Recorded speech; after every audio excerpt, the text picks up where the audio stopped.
ఒక అపోహ నడుస్తుంది. సార్ సార్ సార్ ఏంటి సార్ అది? ఏఐ హ్యూమన్ జాబ్స్ రీప్లేస్ చేస్తుందని.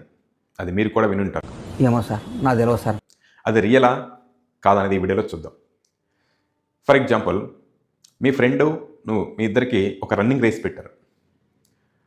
నువ్వు రన్నింగ్ రేస్లో పాల్గొంటే మీ ఫ్రెండు ఒక టూల్ని పట్టుకొచ్చాడు. ఆ టూలే హార్స్. అతను హార్స్ మీద రన్నింగ్లో పార్టిసిపేట్ చేస్తే నువ్వు ఓన్గా రన్నింగ్ రేస్లో పార్టిసిపేట్ చేస్తావు. అల్టిమేట్గా డెస్టినేషన్ అనేది ఎవరు రీచ్ అవుతారు ఫస్ట్ అంటే మీ ఫ్రెండ్ రీచ్ అవుతాడు.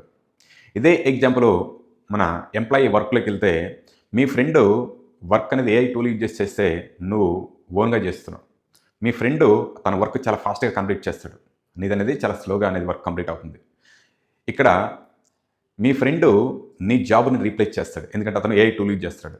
అంటే ఇక్కడ ఏఐ టూల్ కాదు నిన్ను రీప్లేస్ చేసేది, నీ జాబ్ని నీ ఫ్రెండ్. ఏఐ టూల్ని ఎవరైతే యూజ్ చేస్తున్నారో అతను నీ జాబ్ని రీప్లేస్ చేస్తున్నాడు. అంటే ఏఐ టూల్స్ని ఎలా యూజ్ చేయాలి నీ వర్క్లో తెలుసుకుంటే నీ జాబ్ అనేది సేఫ్గా ఉంటుంది. ఏఐ టూల్ని మనం ఏదో ఫైండ్ అవుట్ చేయాల్సిన పని లేదు. లాట్ ఆఫ్ టూల్స్, రోజుకు ఒక టూల్ వస్తుంది. అది మనం ఎలా యూజ్ చేయాలో తెలుసుకుంటే సరిపోద్ది. జాబ్ అనేది సేఫ్గా ఉంటుంది. ఈ వీడియోని మీ ఫ్రెండ్స్కి షేర్ చేయండి. ఈ వీడియోని లైక్ చేయండి. ఇన్స్టాని ఫాలో అవ్వండి. యూట్యూబ్ని సబ్స్క్రైబ్ చేసుకోండి. Thank you guys.